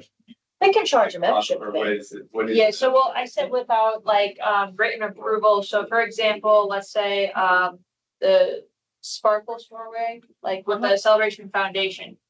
They need to get permission to utilize our facility to like do their fundraising events on property. Got it. But you could charge like club dues or something like that, and you're still a club. Like when do you graduate from a club to a partner program or? So club, they don't, they can charge like monthly rates, but they only get 2 free hours. If you want to be a recreational program, that's when you pay the flat rates per month or hourly rates. So you could be like the woman who is doing sort of fitness training. I could have a personal training club, charge people for personal training. 2 hours of access free. If I want to go above 2, then I have to do a partner program. Is that sort of? Yeah, so like, let's say, for example, this actually happened with one of our classes, so Zumba, they couldn't afford the $208 per month. That was our minimum to be a recreational partner program at the time, it was $208 a month. They couldn't do that, so I said, you get 2 free hours a month, which sounds great, but once they start paying those hourly rates, she was already close to the $300 a month. So I said, if you pay the 208 minimum, you are considered a recreational partner program. Now, if they can sustain that, after a year or two, that's when they revisit and we look at, like monthly rates. So like Irish Dance did not pay 208, it's a lot more, because they have their, they're more grounded than some of these groups. Like clubs is more, I think it's more of a, like a passion, it's not their full-time job. Yeah. Recreational programs this is their livelihood. Yeah, so it's not, but we don't have it in the contract, but like it's not your job, but you Yeah. can collect money, but it is probably beneficial. Yeah, because some groups think, oh, I could just collect money and utilize the facility and not have to pay. However, after those 2 months, it's gonna be a hefty bill. Because it comes After those 2 hours. after those 2 hours, yes. Yeah. Yep. Like the garden. Do they The charge? garden club, they charge membership fees. So that makes sense. Yeah. That is equipment in there. Yep. Okay. But they're only 6 months out of the whole year. So they had a conversation of technically you get 24 hours a year. Can I just do only 6, However, with these clubs, we expect them to like help Pro in some way. So the garden club, they partnered with Parks and Rec when we did an Earth Day event. They provided like complimentary flowers. They help us with the Memorial Day ceremony, Veterans Day ceremony. So we want to be able to like utilize clubs as they give back to the community somehow. Makes sense.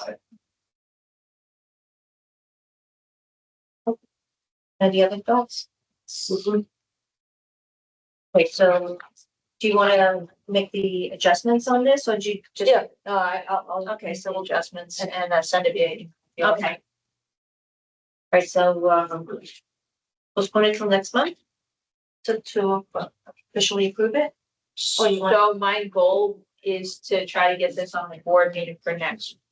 Okay. So at so least does that way I have 3 months. to All right, get so it. do we have a motion to approve the changes to be made? Yep. Almost. Do I have a second? And then All in favor? I'll give the adjustments for Wednesday, because the packet's due on Wednesday, so at least if anyone has Okay, good. objections. All right, so everybody agree, all in favor? Aye. Okay, so it's been approved. And when is our next Yes, meeting? that's exactly what my question was. When is our January meeting? Okay, we're great. Let's have a motion to adjourn first. Motion. No, Don't we have to do one more? Yeah, let's, Okay. okay, so it's in the meeting minutes. Okay.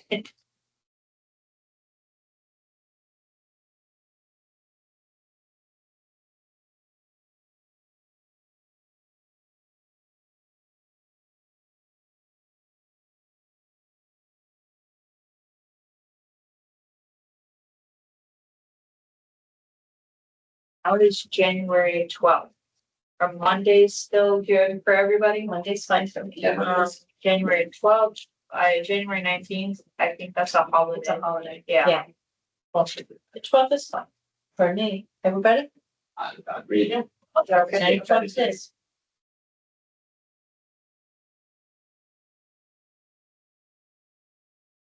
Is there any other comments that the committee would like to make or has, or any suggestions?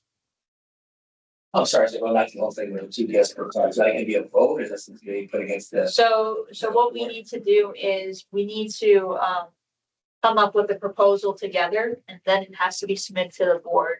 It's gonna have to go to a board workshop, so I need at least like 2 or 3 representatives. Last year, oh, yeah, but last year, the pick. We did, but we never changed it. It And that's why I sounded like said I it have all the was- paperwork from last year. Can we just submit that? It was pretty, we were there for a while. That was- Yeah, no, it was a long time, We but I can review it and revisit and make Yeah. adjustments as to why we're returning. I think the it was justification. So nowadays, what is valid? Four people. 4 people Correct. on the board. Yep. Currently, last year, I don't think we ever came to a definite decision, whether it's 2 for 1. Yep. Or per household. But I think we just need to have a game plan as here's the proposal, this is what we want to do as a committee is if they have concerns. As a committee, we'll send out a survey. I know the dog park committee has been doing that. The rec committee, we can send out a survey is like, are you opposed to a new change in the guest policy? So that way, when it goes to the board level, we can say, listen, we revisited this. I know this was tabled, however, here's all the feedback from the residents from the survey to try to push things forward. So we would send a survey out to the board and date. It would be sent out to the board. Okay. Yep. Is there anything else that we want to add to that? Or like- Well, yeah, so that's something that we can definitely Yeah, well, Nikki discuss. also revisit all the notes, because So- it's quite a lot. We'll have that ready for January's meeting. It's the notes that were proposed to the previous board. But the goal is at January's meeting is we need to decide whether we want to continue with this or we're done tabling this I'm just get rid of it. forever, and we're just, it is what it is. So I think that's where we gotta go. We're having residents come in expressing concerns. I know with the events that we're having more of an increase of guests attending, which I mean is great for them. But now that phase 2 is opening soon with Island Village, they're gonna have their own amenity center, Yeah. a pool, a small fitness center. I think it's something we need to be proactive and try to review again. Has it always been for, It's always been so for, like since the very beginning? since the very So beginning, it's so, not something we have to then ask residents broadly. so we will, so it would have to be like a Formal. a formal vote with the residents, but at least we can start that Got it, process to okay. say this is why we want to make these changes. And just like, what they did with the pickleball courts, they would make a vote. Okay. Can I ask something? I don't know if it's according to us here, but there are some people, because I know that there is soliciting is not allowed here in Right. Federation. Yeah. But every Sunday morning or Saturday, early in the morning, there are some people from church that comes to my house and knock at my door and they keep there and ring the bell. Is there anything that I can do? Because I've already told them that I have so many things to do. Usually I'm sleeping because I wake up at 5 a.m. every day in the morning. I Right. sleep really. Are these the Jehovah's that are knocking on your door? Sorry? The Jehovah Witness or like the Catholic Church or No, it's not Catholic Church. It's from another church. you can tell them. And they're very devout this Catholic. Saturday, for example, I saw a bunch of them going down his lawn because they would start doing this, and I left home early. So is there anything that we can do? So Oh, as, sure. yeah, as far as the Parks and It's Rec hard, team, isn't like a park monitor, they wouldn't be able to assist. But you would probably have to call a non-emergency to say, hey, there's soliciting. They kick every week. Yeah. Group of people, I would think that kind of trespassing. Because it's, I don't know, preaching is considered solicitation. But it is a nuisance. Well, when they used to do it over at Lakeside Park, we did have to, contact the sheriffs and they did warn them if you continue to do it, you would be trespassed. Okay. So at least that way, if you do get that step going, or just tell them, hey, it's happening on every Sunday at 10 a.m. At least you have it documented, and if it continues to happen, you can trespass them, at least if it's on your property. Okay, so. Or simply don't answer the door. I mean, when they came to my house, I was like, thank you for coming. I appreciate your point of view, but we are devout Christians. Thank you for coming. Here's a bottle of water, goodbye.